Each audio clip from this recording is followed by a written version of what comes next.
Sus. Oke teman-teman, kembali lagi di channel saya. Dan sekarang saya mau menceritakan bocorannya kembali. Dan jangan lupa untuk subscribe, klik loncengnya, dan juga lupa like. Selamat menikmati. Gaskeun. Ni Yong berkata, "Yang Kai, kakak seperguruan meninggalkanmu hari ini, yang merupakan pelajaran kecil untukmu." Wajah Yang Kai tiba-tiba memancarkan jejak ki yang ganas. Vitalitas dalam tubuhnya melonjak. Dia menahan invasi kekuatan telapak tangan King Feng, dan membiarkan rencana Ni Yong gagal dalam sekejap. "Kamu masih ingin melawan? Meskipun kamu kuat, kekuatanmu terlalu kecil." Yang Kai tidak lagi menyembunyikan kecanggungannya. 36 meridiannya melonjak dalam tubuhnya. "Katanya kau terlalu lemah." Ni Yong mencibir Yang Kai. Pada saat yang sama, kekuatan yang membakar Yang Kai meledak pada saat yang sama. Telapak tangan King Feng-nya menyembunyikan perubahan besar dalam hal mematikan, tetapi dia tidak ingin tinju Yang Kai yang tampaknya biasa menjadi sama. Metode kedua orang itu sangat mirip. Kekuatan angin telapak tangan dan tinju meledak, dan mereka bahkan saling bertarung.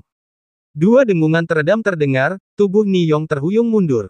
Kekuatan Yang Kai 6 atau 7 tingkat lebih rendah dari Ni Yong. Jarang baginya untuk mengandalkan kekuatan seni bela dirinya untuk bertarung satu sama lain. Bagaimana Ni Yong bisa aman ketika dia terluka? Dengan kecepatan angin dan guntur, keempat tinju menghantam 4 orang di sekitarnya. Keempat kelompok api menyala pada saat yang sama. Gelombang udara yang ganas mengejutkan semua orang. Keempat pria itu bahkan lebih kuat dari Ni Yong, dan Yang Kai sedang terburu-buru menyerang, jadi mereka tidak bisa terluka. Namun setelah mereka menghalangi gerakan itu, mereka kehilangan jejak Yang Kai. Jauh di sana, suara Yang Kai terdengar. "Ni Yong, sampai jumpa lain waktu, aku akan mengambil nyawamu." Suaranya begitu tidak menentu sehingga orang-orang tidak dapat mengetahui dari arah mana Yang Kai melarikan diri. "Apakah kamu baik-baik saja?" "Tidak apa-apa." Ni Yong Qiang menopang tubuhnya dan berdiri. Sekarang orang-orang telah melarikan diri, untuk apa mereka mengejar? Siapa yang tahu bahaya apa yang ada di gunung tinggi ini? Jika ada satu atau dua monster yang kuat, berapa banyak orang yang tidak dapat menjelaskannya sepenuhnya? Setelah ragu-ragu sejenak, ada seorang pria. "Kalau begitu kejar dia, tetapi pertama-tama katakan bahwa kita hanya untuk seni bela diri. Jika kamu memiliki dendam antara kamu dan Yang Kai, kamu dapat menyelesaikannya sendiri. Jangan libatkan kami, kamu dapat menanggung semua konsekuensinya." Ni Yong tampak mengutuk, "Beraninya kamu mengancamku? Jangan biarkan aku menangkapnya, atau kamu akan lihat siapa yang akan mengambil nyawanya." Ni Yong telah bergerak. Tepat di tepi danau kecil tempat kupu-kupu biru dan Du Yishuang mandi, Yang Kai tidak menahan napas dan memuntahkan seteguk darah. Meskipun dia baru saja lolos, tidak ada orang lain kecuali Yang Kai yang dapat memahami bahaya dari pertarungan instan itu. Orang-orang ini semuanya adalah lingkungan aerodinamis yang nyata. Kekuatan terendah Ni Yong telah menjadi pneumatik 4 lapisan, yang tertinggi takut memiliki pneumatik 7 atau 8 tingkat. Itu sama sekali tidak sebanding dengan musuh yang ditemui di lembah Jiuyin. Dapat dikatakan bahwa salah satu dari mereka hampir sama dengan Wen Fei Chen yang disegel dan dibudidayakan pada hari itu. Yang Kai tidak tahu apakah dia akan menghadapi bahaya di hutan, tetapi dalam keadaannya saat ini, begitu dia menghadapi bahaya, dia takut dia tidak akan bisa melawan. Oleh karena itu, dia hanya bisa kembali melalui jalan semula. Hanya jalan yang telah dia lalui yang paling aman. Dan danau ini juga merupakan tempat persembunyian terbaik. Jika orang-orang Ni Yong tidak berani turun untuk menyelidiki, merekalah yang ingin dilihat Yang Kai. Jika mereka berani turun untuk menyelidiki, mereka juga harus menghadapi serangan balik Yang Kai. Sambil menahan napas, Yang Kai menyelam ke dalam danau dan bersembunyi di kegelapan. Danau itu sangat besar, tetapi Yang Kai tidak menyangka bahwa danau itu juga sangat dalam. Setelah menyelam lebih dari 10 kaki, dia tidak mencapai dasar danau. Sebaliknya, air di danau itu semakin dingin. Tanpa berani pergi ke hilir, Yang Kai tergantung di air, mendengarkan gerakan di atas. Benar saja, setelah beberapa saat, Ni Yong dan yang lainnya akan mengejar ke sini. Meskipun Yang Kai berlari sepanjang jalan dan mencoba menyembunyikan keberadaannya, orang-orang ini memiliki intuisi mereka sendiri, dan Ni Yong, yang telah bekerja dengan Yang Kai selama beberapa hari, memimpin tim. Terpaksa, Yang Kai hanya bisa terus menyelam. Air di sekitar danau itu dingin. Untungnya, Yang Kai mempraktikkan formula yang sejati, dan energi yang sejati yang hangat mengalir melalui tubuhnya. Perasaan dingin ini tidak menghalangi pria yang melompat ke danau itu berenang di sekitar danau. Setelah mencari untuk waktu yang lama, dia tidak menemukan apapun. Dia tidak berani pergi terlalu jauh, jadi dia memanjat lagi. Mencari di sekitar untuk sementara waktu, Niyong dan yang lainnya akhirnya pergi dari sini. Sekarang hampir mencapai batasnya. Jika orang-orang itu tidak pergi, semuanya akan menjadi sangat merepotkan. Tepat ketika Yang Kai hendak pergi ke hulu, tiba-tiba ada suara mendengung di telinganya. Mendengar berita itu, Yang Kai segera menjadi waspada dan melihat sekeliling, tetapi tidak menemukan apapun. Sesaat kemudian, terdengar suara mendengung lagi, yang terdengar seperti angin. Aneh, dari mana angin dari dasar danau? Dengan curiga, Yang Kai melihat ke arah sumber angin, menyapu matanya, dia segera mengutak-atik danau dan berenang ke bawah. Dia menemukan lubang gelap di dasar danau. Ketika sampai di sisi gua, Yang Kai mendengar angin bersiul. Mata Yang Kai berkedip. Dia yakin pasti ada ruang tanpa air di ujung lain lubang hitam, dan itu juga jalan keluar, kalau tidak, tidak akan ada angin yang datang. Setelah memikirkannya, Yang Kai terjun ke bawah dan berenang ke dalam lubang hitam.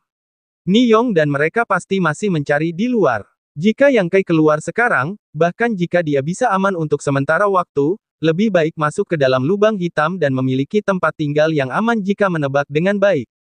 Lubang hitam itu sangat panjang, sekitar 100 kaki panjangnya. Pertama-tama lubang itu menyebar ke bawah, lalu menjadi koridor lurus. Akhirnya, lubang itu naik lagi. Ketika Yang Kai hendak menghabiskan napasnya, dia akhirnya keluar dari air. Menjangkau untuk menyeka air di wajahnya, Yang Kai membuka kepalanya dan melihat sekelilingnya. Dia menemukan bahwa lubang hitam itu mengarah ke ruang kosong. Yang Kai telah memperhatikan sebelumnya bahwa ada puncak gunung di samping danau kecil itu. Lubang hitam di dasar danau itu seharusnya terhubung dengan sebuah gua di puncak gunung itu. Angin bertiup ke dalam gua itu, dan suara siulan itu sampai ke dasar danau bersama dengan lubang hitam itu, jadi dia telah memperhatikannya. Gua itu sangat kering, dan ada beberapa stalaktit yang tergantung terbalik di atasnya. Dia melompat keluar dari air dan melakukan sedikit penyelidikan di sekitar sini. Yang Kai merasa lega. Tidak ada tanda-tanda kehidupan di sini. Itu seharusnya aman. Dia segera duduk berlutut dan menjalankan Zenyang Jue untuk mengeringkan pakaiannya. Kemudian dia mulai mengusir kekuatan gelap yang telah ditembus oleh kelima pria itu ke dalam tubuhnya. Ini adalah Yang Kai. Vitalitas dalam tubuhnya kuat dan murni. Bahkan jika dia diserang oleh kekuatan gelap, tidak akan ada bahaya tersembunyi selama itu diselesaikan tepat waktu. Sebagai seorang seniman bela diri di tingkat 7 Kaiyuan, dia hanya bisa duduk dan menunggu kekuatan gelap ini mengikis meridiannya. Setelah lebih dari 1 jam, Yang membuka mulutnya dan memuntahkan banyak darah hitam. Dengan keluarnya darah hitam, bahaya tersembunyi di tubuhnya sepenuhnya teratasi. Dia tampak lemah, tetapi tidak ada rasa penyumbatan di meridian. Setelah setengah hari bermeditasi, Yang Kai bangkit untuk menyelidiki situasi di dalam gua.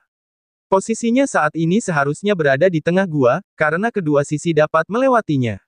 Mendengarkan angin, Yang Kai memutuskan bahwa sisi kiri harus mengarah ke pintu keluar, karena angin datang dari sisi itu, dan sisi kanan mengarah ke bagian dalam gua.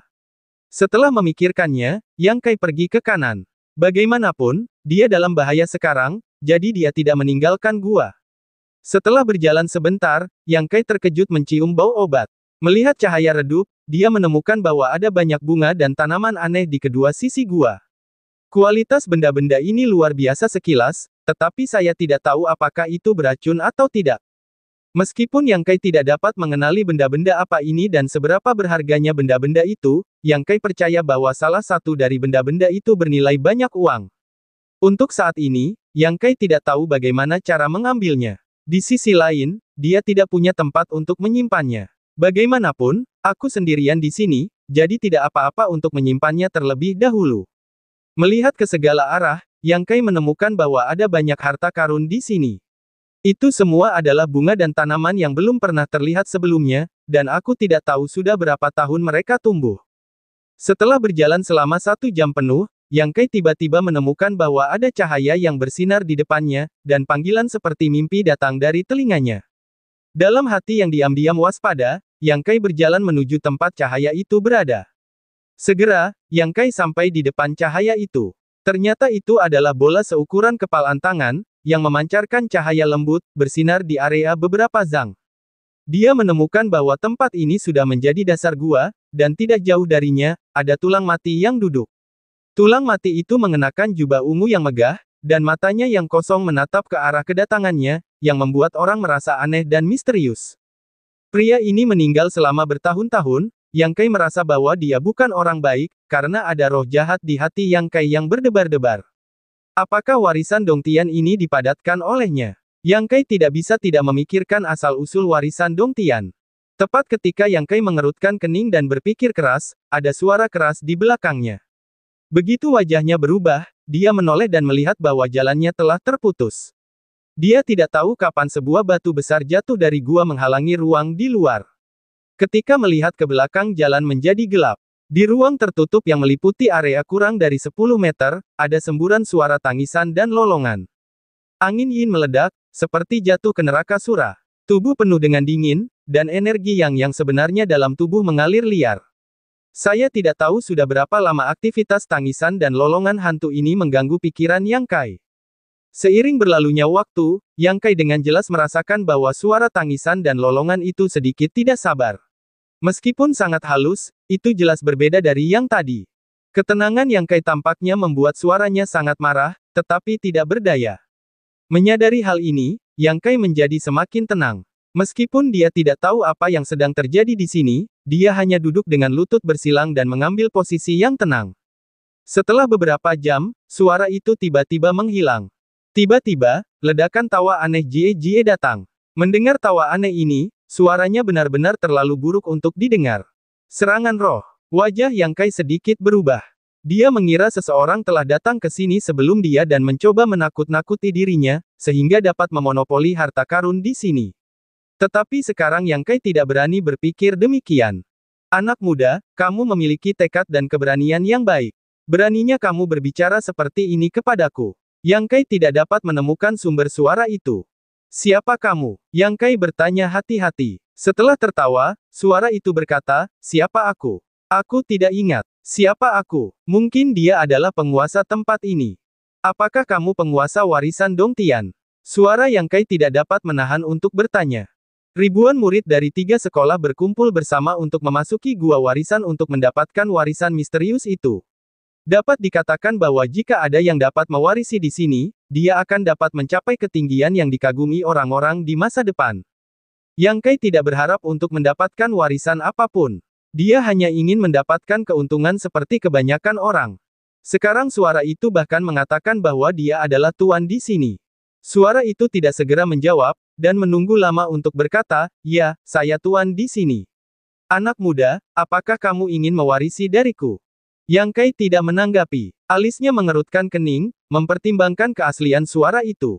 Menurutku kamu baru saja terluka. Kamu ingin balas dendam, ingin membunuh semua orang yang menyakitimu, dan memberi tahu mereka bahwa kamu tidak mudah diprovokasi. Tetapi setelah mendengarkan suara itu, Yang Kai tidak dapat menahan diri untuk mengangguk sedikit, iya. Kamu memiliki kebencian di hatimu. Itu sangat dalam sehingga orang lain tidak dapat melihatnya. Kamu ingin menjadi kuat, kamu ingin membunuh semua orang yang memandang rendahmu bukan? Yang Kai menjawab, iya. Aku bisa membuatmu mencapai keinginanmu yang sudah lama kau mau. Untuk mewujudkan impianmu, apakah kau ingin mewarisi? Suara itu terus menyindir. Jika kau mau, anggukkan saja kepalamu, aku akan memberimu warisanku. Ini adalah ciptaan yang hebat. Mudah bagimu untuk hanya menganggukkan kepalamu. Jika kau melewatkan kesempatan ini, kau pasti menyesalinya. Mata Yang Kai sedikit bingung. Siapa kamu, dan bagaimana kamu menyihir pikiranku tadi? Yang Kai bertanya. Untuk dapat memahami ini, anak muda. Adapun siapa aku? Jika kau tidak memberitahuku, aku tahu kaulah orangnya. Tatapan mata Yang Kai tiba-tiba tertuju pada tulang mati di depannya.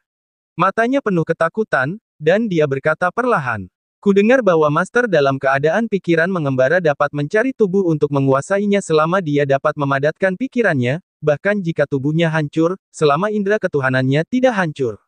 Kau seharusnya menjadi ahli yang jatuh di sini bertahun-tahun yang lalu. Apakah kau ingin mengambil tubuhku sekarang? Kau menyihir pikiranku, dan itulah yang kau lakukan. Begitu Yang Kai mengatakan ini, suaranya tiba-tiba berhenti bergerak. Setelah waktu yang lama, dia tertawa terbahak-bahak. Kau hanya anak kecil berambut kuning. Kekuatannya tidak lebih dari tingkat 7 Kaiyuan. Dia bisa melihat melalui ini. Dia benar-benar orang-orang berbakat dari seluruh negeri. Aku mengaguminya. Karena kau menyadari hal ini, apakah kau tidak takut? Yang Kai menjawab, mengapa aku harus takut? Jika kamu benar-benar memiliki sarana untuk menghilangkan pikiranku, menempati tubuhku, dan berbicara kepadaku begitu banyak, apa yang kamu lakukan?